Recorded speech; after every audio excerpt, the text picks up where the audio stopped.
En los años 70, si querías dominar el mundo del entretenimiento, fabricabas plástico. Y nadie inyectaba más plástico que Mattel. Eran los reyes indiscutibles. Pero mientras ellos vendían muñecas, un puñado de ingenieros en Silicon Valley estaban soldando el futuro en placas de silicio. Y Mattel cometió el error de mirar por la ventana. Vieron luces, vieron chips y miles de millones de dólares no reclamados. Así que con una billetera rebosando, decidieron que iban a aplastar empresas como Atari y Coleco. Construyeron hardware que desafiaba la física y la lógica de su época. Inventaron la distribución de juego de red mucho antes de que existieran los módems de consumo. Y no solo eso, diseñaron procesadores de 16 bits puros que escupían cálculos matemáticos pesados, mientras la competencia apenas lograba dibujar cuadrados en pantalla. Y luego lo perdieron todo. Casi 400 millones de dólares quemados en un incendio corporativo de proyectos cancelados, arrogancia desmedida y desbordamientos de memoria RAM. Esta es la verdadera historia de cómo Mattel intentó convertirse en el dios de los videojuegos y terminó con la placa base completamente calcinada. Así que quédate hasta el final, porque esto es puro hardware, decisiones ejecutivas desastrosas y silicio al rojo vivo. Así que prepárate, ponte el pantalón, corre por tu desayuno y tu cafecito, porque vamos a comenzar con esta historia.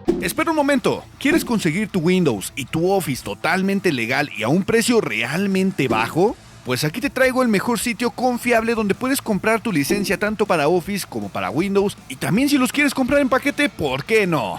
Porque aquí vas a poder conseguir desde el mismísimo Office 2016 Professional Plus hasta el Office 2024 Home. Y déjame decirte que no tienes nada de qué preocuparte, porque te los traigo con un descuento del 62%. Y si te preguntas qué hay para activar tu Windows, pues vas a poder encontrar desde la licencia de Windows 10 Home hasta la de Windows 11 Pro. Y no solo eso, porque no voy a permitir que te comas el precio completo, y te traigo un descuento del 50% para tu licencia de Windows. Y como bien te lo dije, si quieres combinar y comprar tanto como Office como Windows 11, también están en descuento del 62%. Así que corre y compra tus licencias.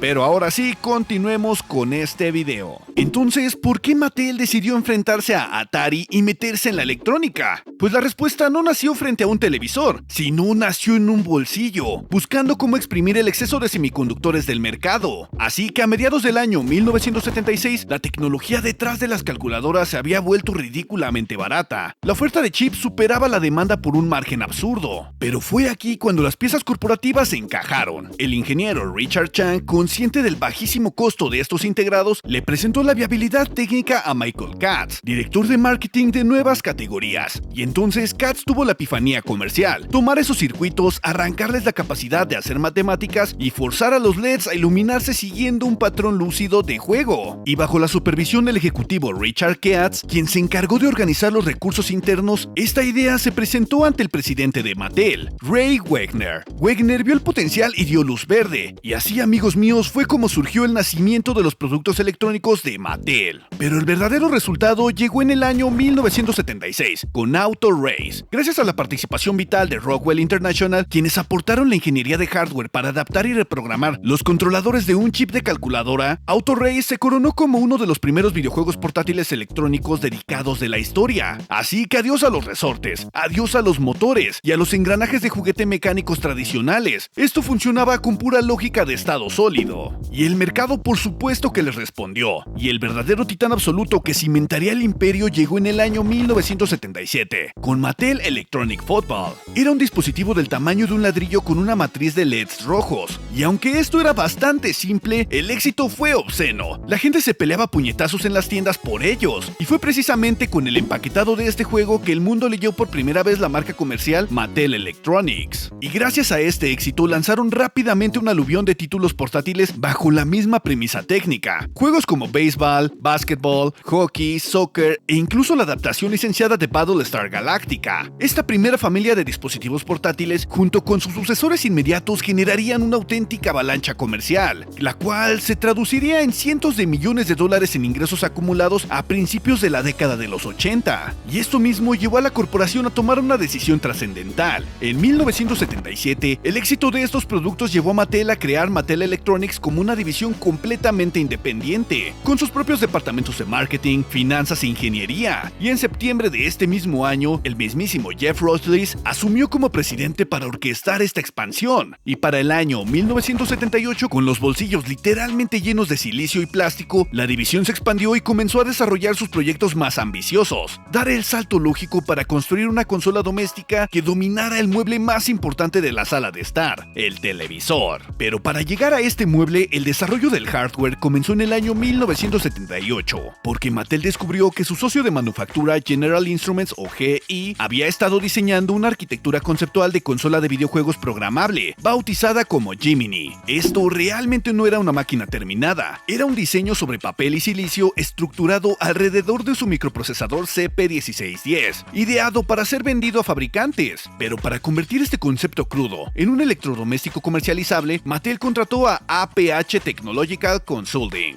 Y si quieres saber quiénes eran estos, Glenn Hightower dirigía APH, y en este proceso las mentes de ambas compañías se alinearon. David Chandler, una figura clave de la ingeniería de producto y hardware de Mattel, supervisaba el hardware internamente, mientras que en APH ingenieros y programadores brillantes como David Rolfe se encargaron de liderar el desarrollo del software de la máquina. El proceso de diseño fue una odisea de optimización técnica. Programaron el software residente vital del sistema junto a Hal Finney y desarrollaron la primera hornada del catálogo de juegos. Mientras APH escribía el código y ajustaba la memoria, el equipo de diseño industrial de Mattel, liderado por Dave James, diseñó la carcasa física, esa icónica caja de plástico marrón con adornos de imitación de madera y placas doradas que gritaba electrodoméstico caro de los años 70. Y entonces, tras ensamblar los primeros prototipos, el departamento de marketing de Mattel la bautizó finalmente como la Intellivision, una abreviatura de Intelligent Television. Pero es entonces que en 1979 donde Mattel lanzó una prueba de mercado en la ciudad de Fresno, California, utilizando principalmente la cadena de grandes almacenes de Gottschalks. Pero Fresno fue elegida inteligentemente porque era una ciudad con una demografía contenida de unos 175,000 habitantes, perfectamente para medir la respuesta del consumidor a un abrumador precio de $299. La prueba, hay que decir que fue un éxito, agotando el stock local y demostrando el hambre del público por hardware de gama alta. Pero de alguna manera, Mattel no pudo lanzarla a nivel nacional inmediatamente. General Instruments sufrió cuellos de botella masivos en la fabricación de los chips, provocando una escasez letal de componentes, y tras meses de retraso esperando que fábricas de GI escupieran suficiente silicio, Mattel finalmente lanzó la Intellivision a nivel nacional en el año 1980. Pero vamos a diseccionar la arquitectura de la consola y vamos a aclarar uno de los debates técnicos más sangrientos de la época. Mattel publicitó a los cuatro vientos que su máquina era el primer sistema de 16 bits. Durante décadas muchos creyeron que esto era una mentira corporativa, pero la realidad técnica les da la razón a los ejecutivos de traje. El microprocesador principal, el CP1610, efectivamente poseía registros internos, un bus de direccionamiento y una unidad lógico-aritmética de 16 bits genuinos. Era un mastodonte de cálculo para su época, pero el detalle técnico que confundió a la historia es la codificación de sus instrucciones. Sus set de instrucciones utilizaban formato de 10 bits para los opcodes. Esto significaba que las órdenes básicas que el procesador leía desde la ROM estaban empaquetadas en una longitud de 10 bits para optimizar el almacenamiento, pero cuando el procesador ejecutaba estas instrucciones, manipulaba los datos, las direcciones y cálculos lógicos con la fuerza bruta de bloques puros de 16 bits. Pero recordemos algo, el CPC 1610 no trabajaba solo. El alma gráfica de la máquina era el chip AY38901, mejor conocido como el STIC, Standard Television Interface Chip. A nivel de memoria, el Intellivision era un rompecabezas segmentado y dolorosamente austero. Disponía de 240 bytes de memoria RAM de 8 bits, conocidas como Scratchpad RAM, destinadas a almacenar las variables temporales del juego. Pero por otro lado, contaba con 352 palabras de 16 bits de RAM de sistema que compartían exclusivamente con el stick para construir lo que veías en pantalla. Y finalmente incluía un GRAM, o también conocido como Graphics RAM,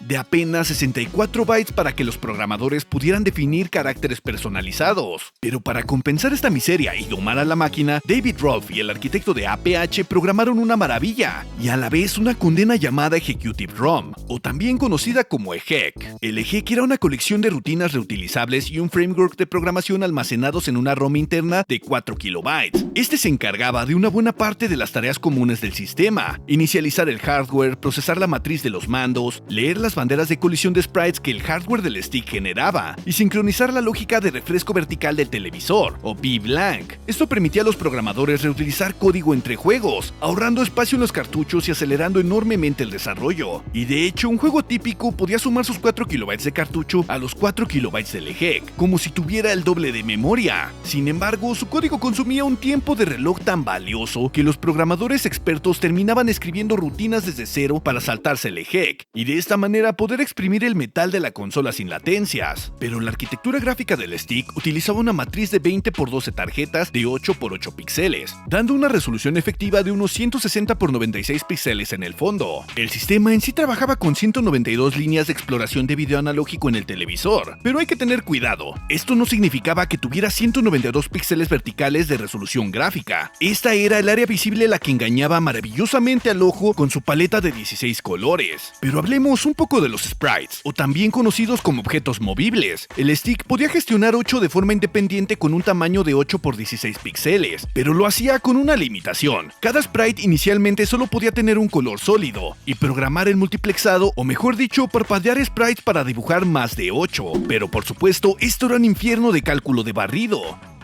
Y aquí aparece una de las peculiaridades del stick. Sí tenía desplazamiento horizontal y vertical por hardware, pero este era un scroll fino y limitado. El propio chip contaba con registros de desplazamiento para mover la imagen unos cuantos píxeles de manera extremadamente suave, pero no era magia. Para recorrer mapas grandes, el software todavía tenía que actualizar la matriz de tarjetas por bloques tras bastidores. Es decir, el stick podía mover la imagen unos cuantos píxeles suavemente, pero tarde o temprano la CPU tenía que entrar a actualizar el escenario base, exigiendo una maestría algorítmica brutal a los programadores. Y si hablamos del apartado sonoro, dependían del chip AY38914 de los mismos General Instrument, capaz de generar 3 canales de audio simultáneos de onda cuadrada más un generador de ruido blanco, permitiendo música real y bastante compleja. Pero aquí surge una pregunta: ¿cómo se comparaba esto directamente con la Atari 2600? Eran dos filosofías radicalmente opuestas. El chip TIA de Atari no tenía un frame buffer ni tarjetas, dibujaban la pantalla línea por línea en tiempo real, persiguiendo las de electrones del televisor a 60 Hz, y esto hacía que Atari fuera terroríficamente difícil de programar, pero infinitamente flexible para mover múltiples objetos y hacer juegos de acción arcade extremadamente rápidos. Intellivision, con su stick, era lo opuesto, excelente para dibujar pantallas estáticas complejas con gráficos definidos, pero requería de toda la astucia matemática para mover acción rápida de manera fluida, por lo que durante sus primeros años en el mercado, Intellivision tuvo un inicio peligrosamente lento.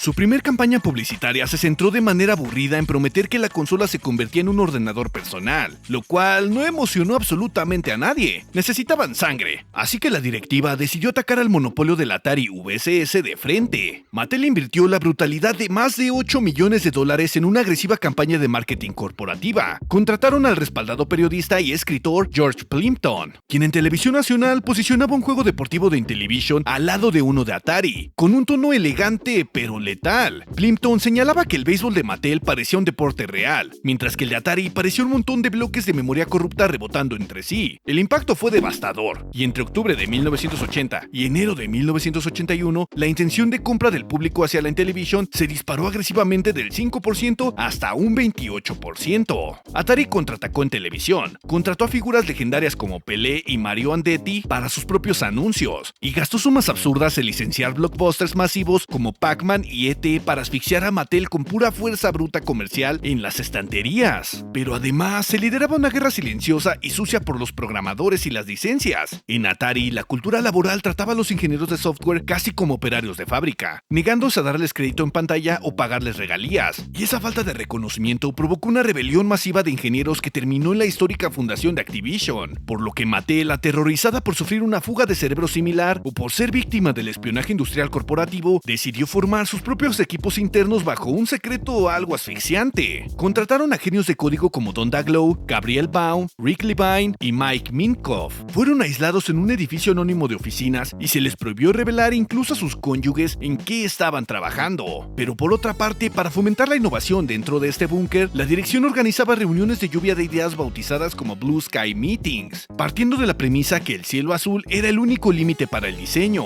De estas reuniones nacería el término que, revelados años después por relaciones públicas les otorgaría el legendario apodo de los Blue Sky Rangers. Estos Rangers consiguieron licencias de peso como la NFL, la MLB y la NBA, y lanzaron algunas obras pioneras. Utopía, diseñado por Don Daglow, sentó las bases algorítmicas de la estrategia y simulación, donde gobernabas una isla lidiando con economías y rebeliones. Después llegó el hipercreativo Astromash, los laberintos tácticos de Advanced Dungeons and Dragons y el tenso Sea Battle. Después con el adictivo Shark Shark y la brillante adaptación de Burger Times y el veloz Tron Deadly Disc. Pero por otra parte, el jugador que quería disfrutar de esto debía sufrir un crimen contra la ergonomía humana. El control de la Intellivision era un teclado numérico de 12 botones acompañado con un disco direccional. Requería la precisión de un cirujano y destrozaba el pulgar por pura fricción mecánica. Y además te obligaba a introducir plantillas de acetato sobre los botones, por lo que si jugabas a oscuras era un ejercicio de dolor y fe ciega.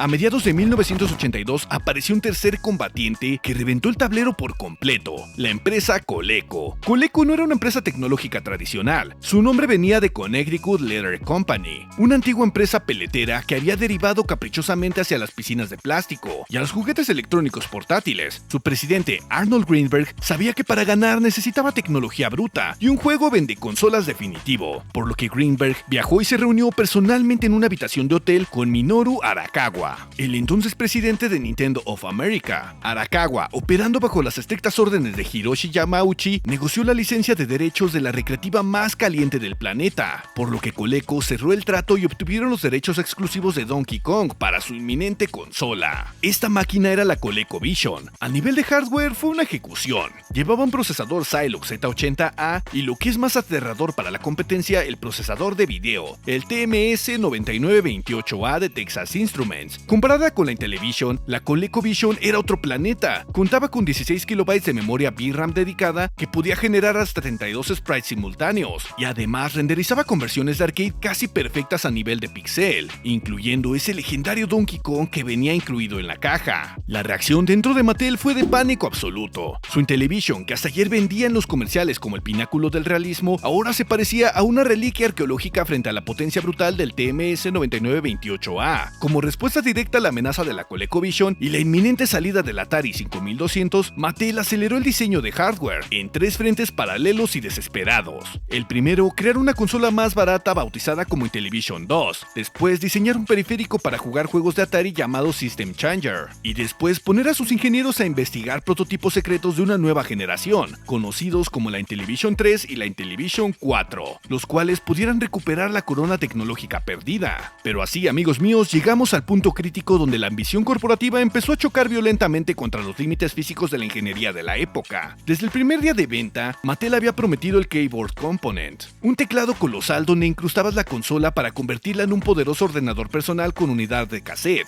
Pero el desarrollo fue un infierno térmico y financiero. Al pasar de los años sin que el ansiado teclado llegara a las tiendas, la Comisión Federal de Comercio o FTC de Estados Unidos intervino agresivamente por publicidad engañosa, por lo que para cumplir legalmente y detener la sangre judicial, Mattel fabricó y comercializó el Keyboard Component mediante venta por correo en mercados de prueba limitadísimos, para acto seguido cancelarlo definitivamente, y como parche vergonzoso lanzaron el ESS, Entertainment Computer System, aunque no fue visto como un triste premio de consolación. Añadía puertos para controladores adicionales, un puerto para cassettes y una expansión de memoria de 2K, y un cartucho con lenguaje BASIC. Pero los ingenieros de Mattel se negaban a rendirse y seguían disparando periféricos hacia el futuro. Crearon la IntelliVoice, un módulo físico dedicado enteramente a la síntesis de voz. Gracias a él, juegos compatibles como B-17 Bomber y Space Spartans te hablaban con voces nítidas y robóticas. Fue un logro técnico fascinante, pero también es cierto que encarecía brutalmente los costos de fabricación de los cartuchos compatibles. Pero aún más adelantado a su tiempo y rozando la locura técnica de los 80 fue el Play Cable. Mattel inventó una distribución digital de juegos mucho antes de la existencia de internet doméstico. Este era un adaptador de hardware que se conectaba a la consola y directamente a la red de televisión por cable de tu ciudad, descargando el código binario del juego en la RAM, y todo esto durante los tiempos muertos de la señal analógica de TV. Y como estás imaginando, fracasó por barreras puramente logísticas. Las operadoras de cable tenían enormes costos de instalación técnica, la escasa RAM del adaptador no podía almacenar los juegos de mayor tamaño que estaban empezando a salir, y la suscripción era demasiado costosa para las familias, y la relación logística entre Mattel y GI terminó por romperse. por lo que para combatir comercialmente a la ColecoVision, Mattel lanzó la Intellivision 2, una revisión compacta, blanca y mucho más barata de fabricar. En un intento agresivo por proteger su sistema, alteraron la rutina de la ROM de inicio para incluir un bloqueo por hardware y sabotear los juegos no oficiales de Coleco. ¿Lograron bloquearlos? Sí, pero el proceso de inyectar ese código de bloqueo rompió accidentalmente la compatibilidad de su juego clásico Electric Company World Fun, y simultáneamente crearon la M-Network, una nueva división encargada exclusivamente de programar y vender juegos en formato de cartucho para la mismísima Atari 2600. Adaptaron sus mayores éxitos de Intellivision para su rival. Financieramente fue un éxito rotundo, y luego, en el último y agónico salto, intentaron entrar al mercado de microordenadores con el Mattel Aquarius, esto en junio de 1983, mediante una alianza con Radofin, equipando un poderoso Z80, 4K de RAM y teclas de goma horribles al tacto. El Aquarius era obsoleto desde el día 1, y como puedes esperar, fracasó contra rivales como la Commodore 64 y fue descontinuado apenas 4 meses después, sumando otra pérdida catastrófica. Pero para entender este fragmento, tenemos que hablar de algo importante. Solemos escuchar el mito histórico de que el infame crash de los videojuegos de 1983 fue culpa exclusiva de Atari enterrando cartuchos de ET en el desierto, pero la cruda realidad es que Mattel Electronics ya se estaba haciendo el harakiri corporativo solita mucho antes de que el mercado exterior colapsara. Sus problemas internos conformaban un agujero negro financiero absolutamente independiente de la crisis externa. Vamos a pensar un momento en su modelo de negocios de 1983. Por un lado, querían competir a muerte contra Atari por el trono de los salones. Por otro lado, querían destrozar técnicamente a Coleco. Al mismo tiempo, en un ataque de delirio de grandeza, querían convertirse en fabricantes de computadoras domésticas. Querían crear hardware nuevo desde cero y querían vender periféricos mastodónicos para experimentar la consola vieja. Y para rematar el absurdo, querían venderle software a su archienemigo Atari mediante M-Network. Todo este castillo de naipes se sostenía sobre la trágica dependencia de fabricantes externos, los cuales dictaban ritmos de producción y tenían demasiados proyectos simultáneos que provocaron que sufrieran ciclos de desarrollo asfixiantemente largos, y a su vez hizo que no consiguieran controlar sus costos operativos en ningún departamento. Se estaban inmolando financieramente y sobre sus cenizas llegó el crash. Y si hablamos de su primer cóctel de veneno, fue precisamente ese exceso de proyectos simultáneos materializados. La directiva estaba financiando irracionalmente el desarrollo y la producción de la Intellivision 2, el SS, el IntelliVoice, el System Changer, la división M-Network y los prototipos secretos de la Intellivision 3 y la Intellivision 4, además del ordenador Aquarius, y además la división ID quemaba billetes como si fueran hojas secas, manteniendo a cientos de ingenieros en nómina tratando de solucionar problemas técnicos autoimpuestos. Otro problema fue su catástrofe de inventario.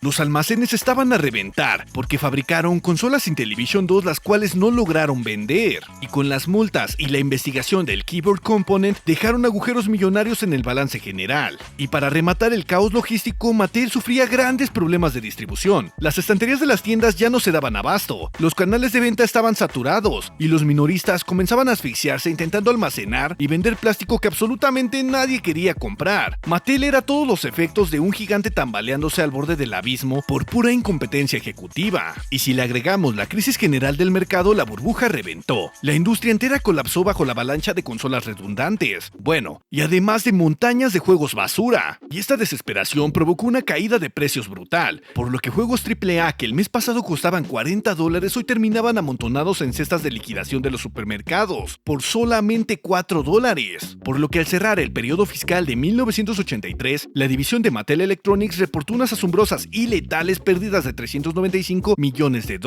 Semejante monstruosidad financiera estuvo a punto de quebrar a Mattel, y no solamente en electrónicos, sino todo su imperio juguetero, por lo que se ordenó una reestructuración interna de extrema urgencia. La directiva llegó a la precipitada conclusión de que fabricar hardware era un negocio ruinoso, por lo que ordenaron un cambio, orientando a la empresa solamente a la producción de software. Esto desencadenó despidos masivos. El bisturí corporativo rebanó a cientos de empleados en cuestión de semanas, aniquilando de un plumazo a los equipos de ingeniería de hardware y diezmando a las otras gloriosas filas de los Blue Sky Rangers, por lo que a principios del año 1984, la matriz corporativa cortó por lo sano, cerró Mattel Electronics de forma definitiva, despidió al personal restante en nómina y abandonó oficialmente y para siempre la industria de los videojuegos. Y con este cierre absoluto, quedaron sepultados en laboratorios oscuros proyectos ridículamente adelantados a su tiempo. La Intellivision 3, que ya incluía síntesis de voz integradas por hardware y una mayor capacidad de memoria, fue cancelada y triturada, y aún más doloroso para la historia tecnológica fue el fin del legendario legendario proyecto secreto, el Decade, el cual en sus especificaciones se denominaba Intellivision 4. Este sistema abandonaba los chips antiguos para utilizar el potente procesador Motorola 68000, el cual era de 16 y 32 bits, un chip gráfico llamado Magic y un Object Processor. Los documentos de diseño prometían la integración de un módem para telecomunicaciones y capacidades iniciales para renderizado 3D, pero como te estás imaginando, el hardware jamás llegó a completarse físicamente para producción masiva y jamás existió desarrollo de software comercial para este. Todo se terminó en aquella crisis de 1983, por lo que podemos decir que Mattel Electronics ya estaba muerta, estaba enterrada y borrada de los balances, pero Intellivision se negaba a apagarse. Terry Valensky, un antiguo ejecutivo de marketing que se negaba a ver morir a la plataforma que había ayudado a construir, armó una operación de rescate corporativa junto a un grupo de inversores y adquirió Mattel con todos los derechos de la consola, las preciadas herramientas de desarrollo y el inventario masivo sobre un almacén en bodegas por unos 20 millones de dólares. Y así, amigos míos, nació la INTV Corporation. Comenzaron operando como un ejército de resistencia, vendieron el inventario viejo por correo postal y financió la finalización de los juegos inéditos que habían sido abandonados en 1984, por lo que esta compañía zombie sacó a la luz joyas técnicas como Teen Ice y el espectacular Hover Force, un avanzado simulador de combate de helicópteros con un motor pseudo 3D. Lanzaron la aclamada línea Super Pro, una serie de juegos deportivos mejorados que llevaban los registros del CP1610 al límite absoluto del colapso. Y además, INTV lanzó al mercado la INTV System 3, y es crucial aclarar que este hardware no era la cancelada Intellivision 3 de 1984, sino la misma arquitectura original de General Instrument, empaquetada en nuevas carcasas para mantener el hardware a la venta, por lo que INTV operó distribuyendo juegos nuevos hasta 1989 y manteniendo actividad de ventas hasta 1990, sobreviviendo valientemente durante la era de los verdaderos 16 bits. Al declararse finalmente en quiebra en 1991, los derechos fueron adquiridos por figuras originales de la empresa como Kate Robinson, quienes fundaron Intellivision Productions, con el único objetivo de preservar el código fuente de la extinción. Así que al final del día, cuando apagamos el televisor y desconectamos la fuente de alimentación, la historia es cruel con Mattel. No lograron llegar a ser los dueños de nuestras salas. Su nombre no está tallado junto al de Nintendo, Sega o PlayStation, en el panteón de los dioses indiscutibles del hardware. Cayeron víctimas de su propia arquitectura inflada, de un catálogo de proyectos inmanejables y de una latencia ejecutiva que sencillamente no supo leer los tiempos reales del mercado. Pero decir que fracasaron sin más sería una absoluta injusticia técnica. Mattel Electronics fue un overclocking salvaje en la historia del entretenimiento. Nos dejaron la visión intacta de lo que significaba empujar los límites, se atrevieron a diseñar periféricos de síntesis de voz, plantearon la semilla milagrosa de la distribución digital por cable con Play Cable, demostrando al mundo que el cartucho físico no era la única vía, y obligaron a programadores a extraer auténtico oro matemático de las limitaciones extremas de un microprocesador CP1610, bueno, y de un chip gráfico STIC. Así que no, Mattel no conquistó la industria para siempre, pero encendieron una chispa de alta tensión que obligó a Atari a despertar de su letargo, y a la industria entera a evolucionar de golpe, por lo que demostraron que si le das a un grupo de ingenieros la libertad, el silicio y el presupuesto suficiente encerrados en una habitación, pueden crear magia, incluso si esta magia termina causando un kernel panic financiero letal a un nivel corporativo. Hay que reconocer que el plástico de Barbie sigue intacto al día de hoy, es inalterable, pero debajo de la carcasa de madera falsa de la Intellivision y en lo profundo de sus placas, siempre quedará grabado en silicio puro el día en que una empresa de juguetes quiso jugar a ser Dios, y en su épica caída nos dejó un hardware absolutamente legendario. Y con mucha felicidad quiero presentarles a los miembros del canal, y con nosotros está Manin1809, Frankie Pecero, Mademar, Luis449BP, Alonso14, It's Me Alejo Manux, Gonzalo Montenegro 5406, Kempo the Turtle, NBCD95, Pablo Yesid, Adri Cirosu, Damnation, Diez Valar 1 y no podemos olvidar a Juan Manuel Rojas Hernández. Les mando un gran saludo y un fuerte abrazo. Muchas gracias por apoyar el canal. Y si te gustaría saber de algún tema en especial de algún procesador, puedes hacérmelo saber igual en la caja de comentarios. Estoy pensando en abrir un apartado de encuestas donde ustedes mismos elijan el próximo tema del video. Así que si estás escuchando esto, estate atento a las encuestas, porque estaré dejando 3 opciones para el próximo video en la próxima encuesta del canal. Te invito a darle like al Hyper y a suscribirte. También a seguirme en mis redes sociales, las cuales estarás viendo en pantalla. Y si quieres apoyarme con un super, claro que puedes hacerlo. Te dejo en pantalla cómo hacerlo. Así que yo soy Alan, el gamer desempleado, y nos veremos en el próximo capítulo.